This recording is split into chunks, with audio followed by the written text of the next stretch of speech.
Për një rast në cilin kryeministri i Kosovës Albin Kurti ka rënë prej mashtrimit të dy komedianëve rus, të cilët janë prezantuar në zyrën e kryeministrit për një bisedë online në emër të presidentit të Letonisë.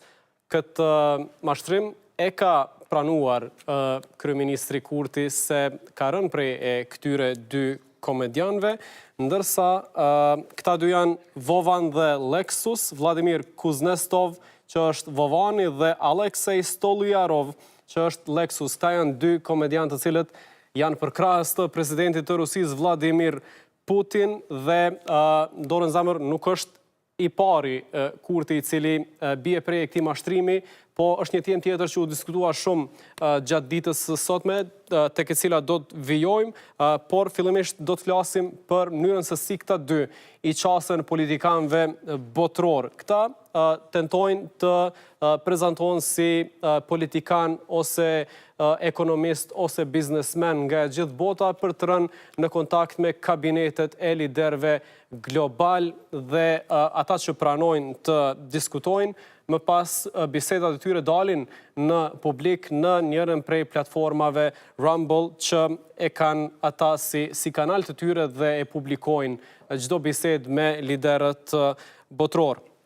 Këta dy janë personat për cilët jemi duke folë, ndërsa në rastin konkret me kryeministrin Albin Kurti, ata janë prezantuar si presidenti i Letonisë Edgars Rinkevic, i cili disa ditë më parë ka qenë për vizitë në Kosovë. Biseda, sipas zyrës së kryeministrit, është zhvilluar më 11 shkurt, veç 2 ditë pas zgjedhjeve të përgjithshme në Kosovë, dhe ka pas si temë me siguri si nismë të bisedës urimin për kryeministrin Albin Kurti, që partia e tij dhe ai si kandidat për kryeministër ka dalë të parët sipas rezultateve zgjedhore. Ky është reagimi i qeverisë së Kosovës, i zyrës së kryeministrit në lidhje me incidentin me telefonatën prank call, ashtu siç njihet në gjuhën angleze.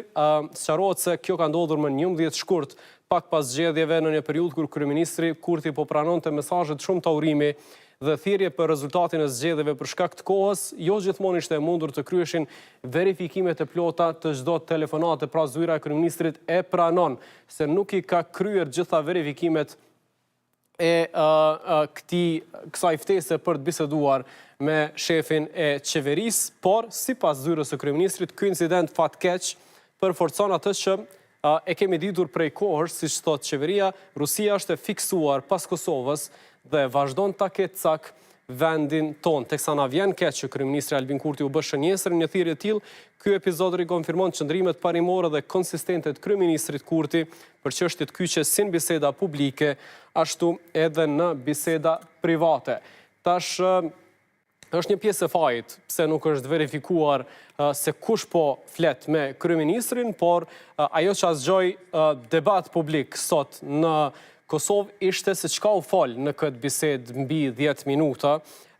Janë disa prej momenteve ku pas shikimit të ftohtë tash kur dihet që është mashtrim, vrehet se nuk është komunikim zyrtar mes dy liderëve.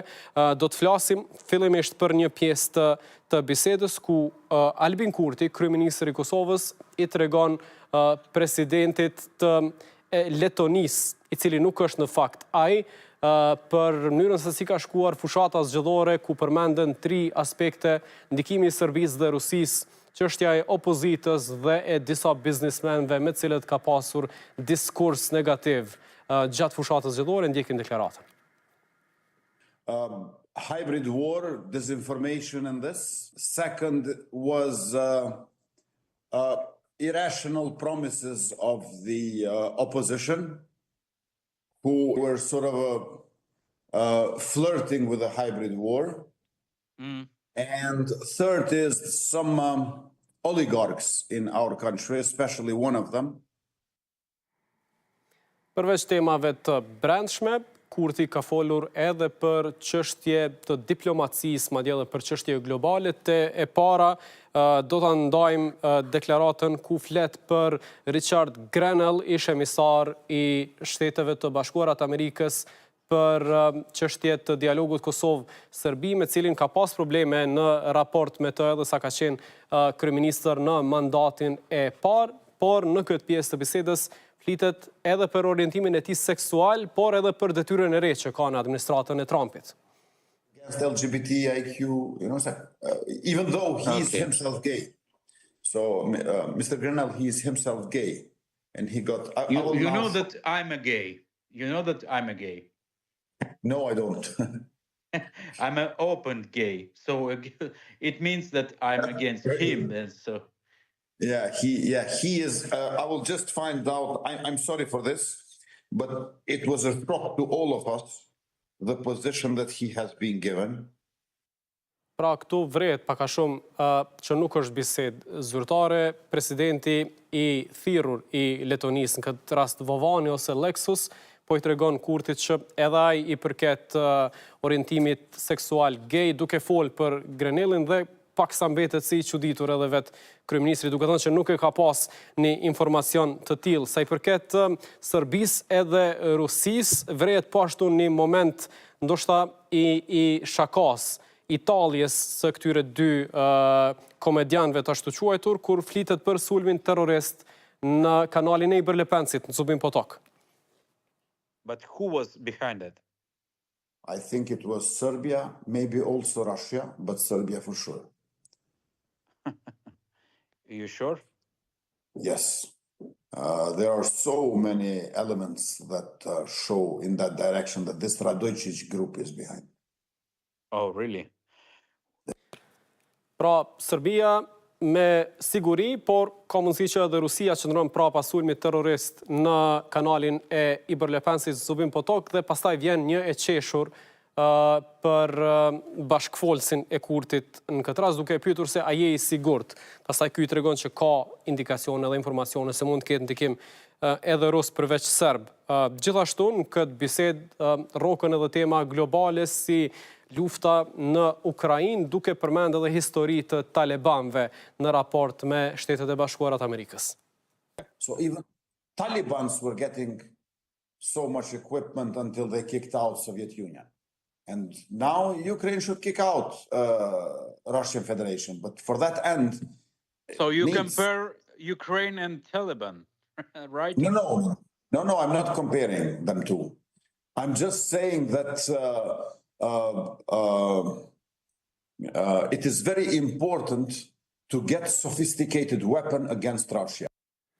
Pra, po flet për rëndësinë e ndihmës ushtarake sa i përket furnizimit me armë për ushtrinë e Ukrainës, duke e lidh me një histori të talibanëve, por thotë që nuk po i krahason, nuk po i lidh këto dy raste mes vete. Bashkëfolsi i Kurtit në këtë rast e pyet nëse është duke i lidh këto talibanët dhe ushtrinë e Ukrainës.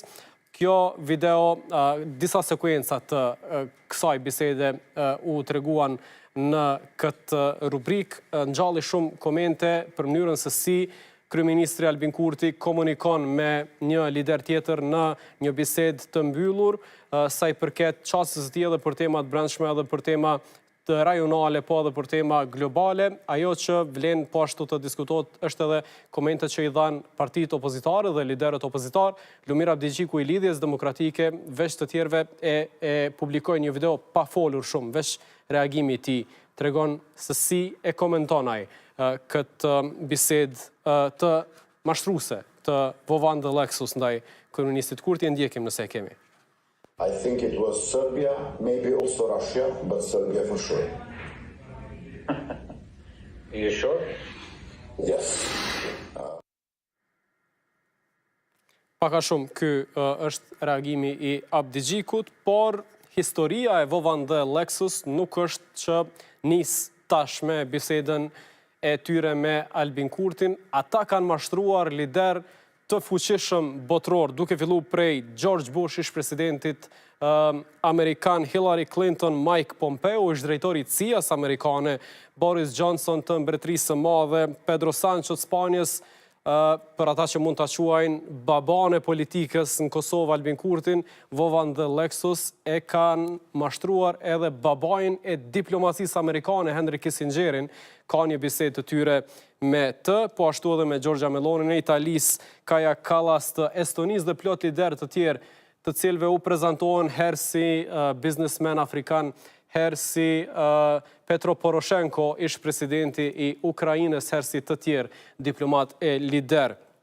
Do të ndjekim me radhë videot të shkurta si përmbledhje me këta lider që i përmenda. Oh, look who's there, Mr. President. Oh, hello, Mr. President. Glad to see you. Glad to hear you. How are you there? I'm doing well, and I hope you are as well. Yeah. When we will receive the help, when we will receive the aid. I think we'll take it one step at a time, and then I'm told that it's been positioned so that it can be moved as quickly as possible. I would like to ask you, what is your opinion about the Ukrainian conflict? How it could impact on our continent? No, I think it's complicated and hard to know. So perhaps I'll start where you began. Hello. Hi, Boris Johnson in Mbretërisë Bashkuar. I'm glad to hear you. And what an honor! I've been a great, long-standing admirer of yours. Prime Minister, nice to hear you, nice to meet you. So it is Sui great honor paraqitet to si talk. një politikan afrikan në bisedë me Pedro Sanchez, kryeministri i Spanjës. How do you think should we Dhe kjo është biseda me negotiate Henry with Kissinger. China or with other mediators? What do you think? I'll talk very frankly with you. In my opinion, I have had a brief conversation with the Chinese. Giorgia Meloni speaking. Hi, dear Prime Minister. Giorgia Nice to Meloni, hear you. Nice to meet you. Ministre So, Italis. thank you for your time and. How are you? I'm good. I'm good now. I heard many bad news. So what is the situation? Yes, the situation is a bit difficult. I would like to know your position. What Dhe do kjo you është Kaja think Kallas and what do you nga feel now? Estonia, po ashtu. Thank you for your call. mashtrim ndaj This saj. means if you ask me what do we support, then we support sanctions in order to push Niger in a right direction.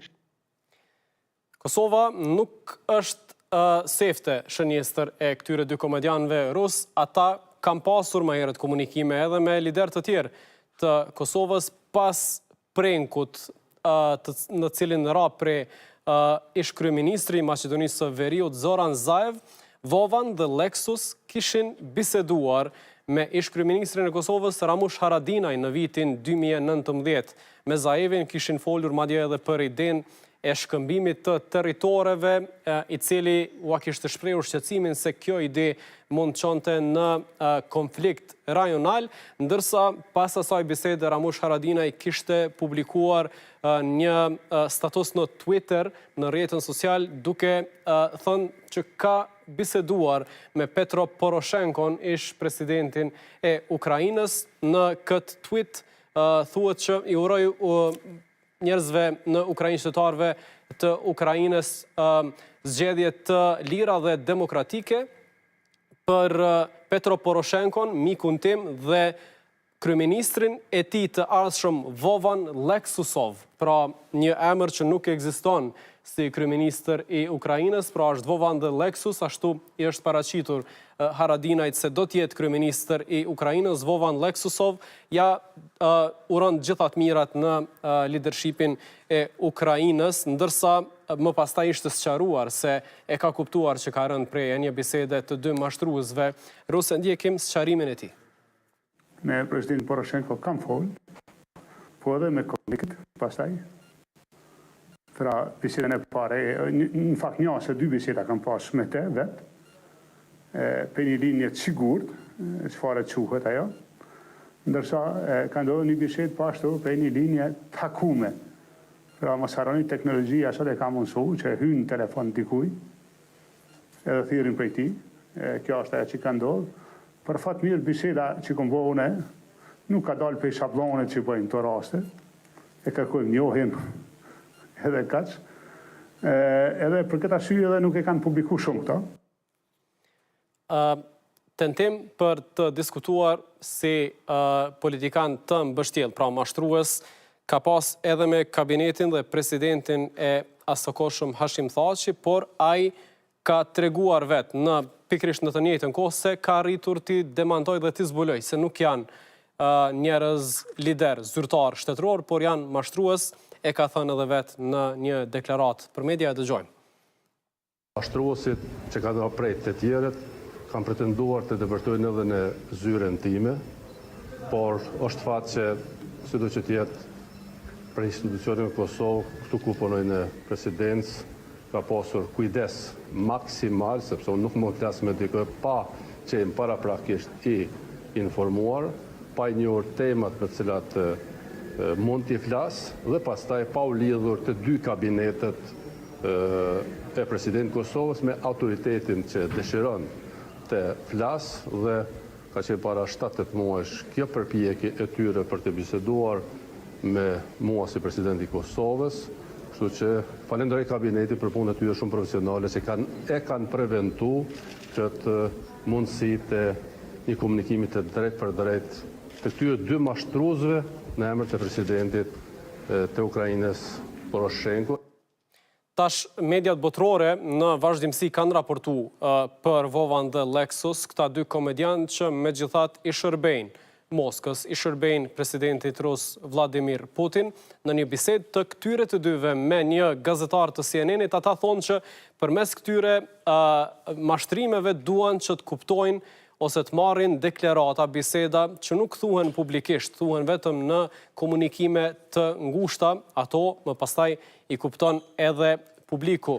Se cili është interesimi i njerëzve, që padyshim është i madh, se çfarë flasin liderët e shteteve kur nuk ka kamera, kur nuk janë në konferenca, kur janë vetëm në komunikim të mbyllur zyrtar, ju intereson gjithve ajo që ka folur kryeministri Albin Kurti, i mbetës së cilit ta interpretoj në mënyrën e vet, por ajo që mund të konstatojmë është që mashtrimi ka ndodhur kaq sa i përket kësaj rubrike të navigimit. Do të flasim tash për çështje për një me, do të flasim për procesin e zgjedhjeve.